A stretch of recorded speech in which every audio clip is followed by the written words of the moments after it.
Hi guys, I will be talking about labor conditions in Bangladesh. But before going on that, we should also talk about the labor conditions in Canada as well.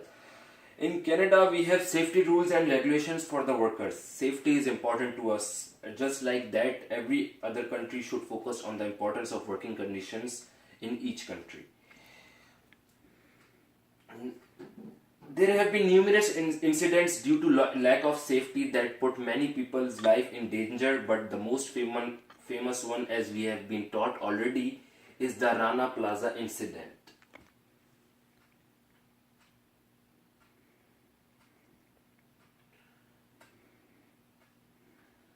Now I will be talking about the three stakeholders and I will be giving you details about them as well. The first one is US government, the second one is European Union, and then Bangladesh government.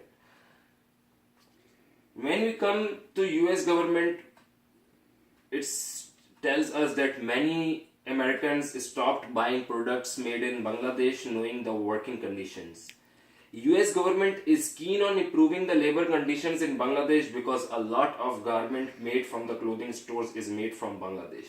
This will cause an economic harm to the US clothing industry. In order for US to continue business in Bangladesh, they are pushing them to fix many rules and regulations in the Labor Act. After the collapse of Rana Plaza incident, the US government decided to stop trading, and that is what they threatened the government of Bangladesh.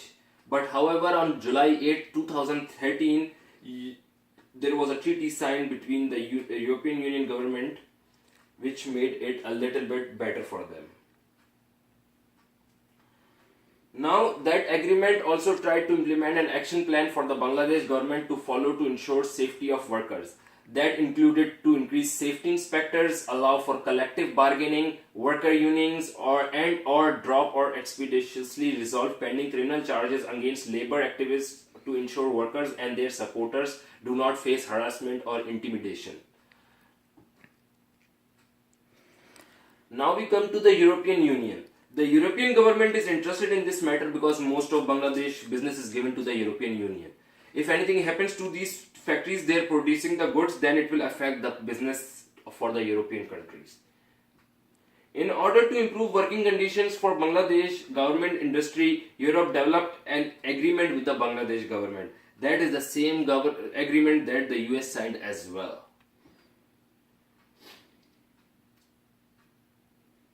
Now we come to Bangladesh. Bangladesh workers have a very strong reputation for hard work. They have a very positive attitude towards it. With an average age in Bangladesh of 26 years, the country boasts one of the largest and youngest labor force in the world. Obviously, if it's too much labor, it is cheap in Bangladesh due to the lack of skills and knowledge. However, the government of Bangladesh did not put much force into making the working conditions better for the citizens.